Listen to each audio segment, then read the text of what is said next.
The role of hormones in weight loss. If you look around the web for advice on how to lose weight, you'll find that people fall into two broad camps. There are those that believe weight loss is entirely dictated by that caloric deficit we just discussed, and there are others that feel there are other, more important factors at play. Let's take a look at some criticisms of the calorie deficit approach to dieting. Problems with the deficit. It is certainly true that your body needs to burn fat for energy once it has run out of other sources.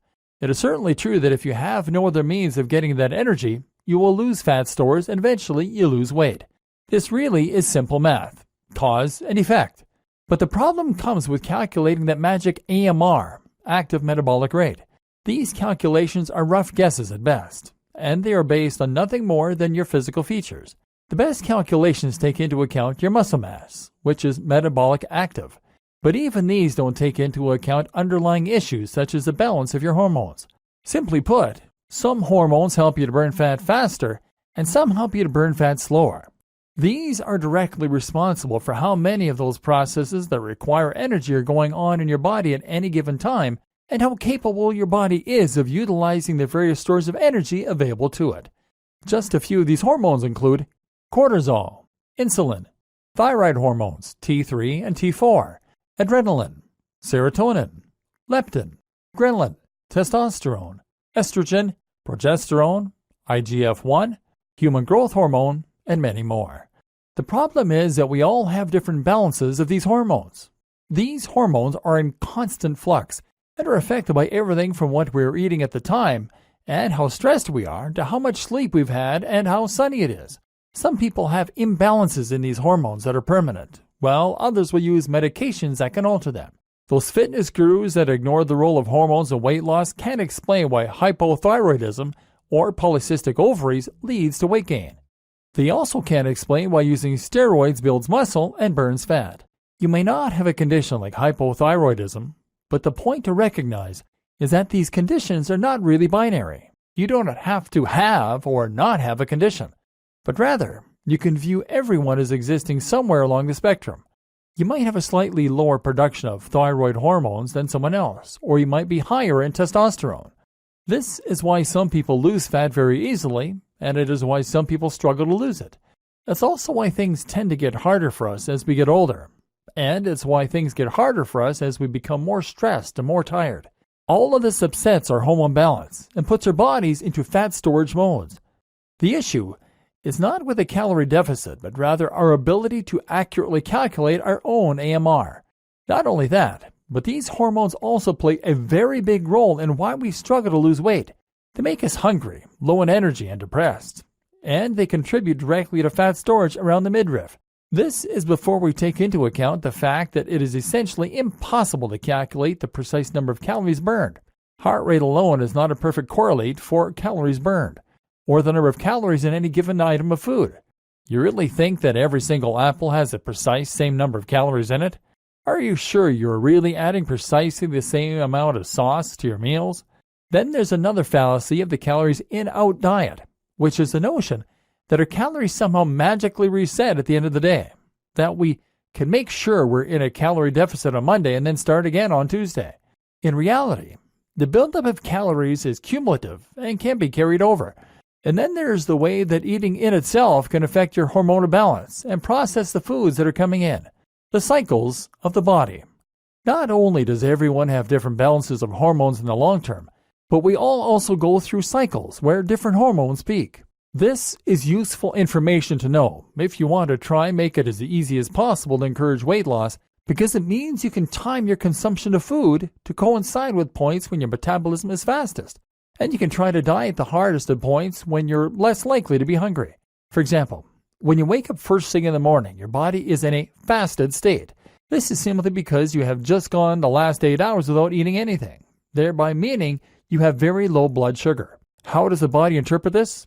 It interprets it as danger. In other words, your body will now react by telling you need to eat, and you need to eat fast. If you don't get food into your system quickly, then you might starve. Remember, as far as your body is concerned, you're still surviving out in the wild. Thus, your low blood sugar will trigger a release of cortisol, the stress hormones that will motivate you to go and find food. This is also what makes us grumpy in the morning. You'll release sugar from stores into the blood, and you'll produce ghrelin, the hunger hormone. This also triggers the release of myostatin, a chemical that tells the body to burn muscle and use it as fuel. In other words, you're now in a catabolic state. This is further enhanced by the light coming in through the window, which wakes us by triggering the release of cortisol and nitric oxide in the brain. Once you've eaten, though, things change. Now sugar is released immediately into your body, which the body sees as good news. This triggers the release of serotonin, a feel-good hormone, followed by melatonin, which is the sleep hormone. This is why we often feel sleepy after a large meal. Now, your brain becomes slower and groggier, and you feel happier, but countless other activities can similarly alter your hormone balance. As it gets darker, for instance, we release more of the sleep hormone, melatonin. Likewise, if we're in a good mood and having fun with friends, we release more serotonin. Likewise, when we work out, this triggers the release of stress hormones, followed by anabolic hormones like growth hormone and testosterone to trigger growth. Ultimately, the body is constantly swinging between an on state called catabolic, or fight and flight, and an off state called anabolic, or rest and digest. When the body is hungry, harmed, or threatened, you become more alert and produce more stress hormones. At this point, you burn your energy stores because you need to keep going. But when the body is relaxed or you've eaten a satiating meal, that's when you're more likely to store fat and build muscle. The issue is where the next huge factor comes in: lifestyle. We'll look at that in the next video. But first, the roles of carbs and fats. As mentioned, the timing of your food and the way you eat can have a big impact on your hormonal balance. Likewise, the hormonal balance can have a big impact on the way that you're eating. For example, if you eat first thing in the morning, you break your fast. That is to say that you take yourself out of a catabolic state where the body is desperate for food and is burning fat. Some people will then try to extend this catabolic state for as long as possible as a trick to burn more fat.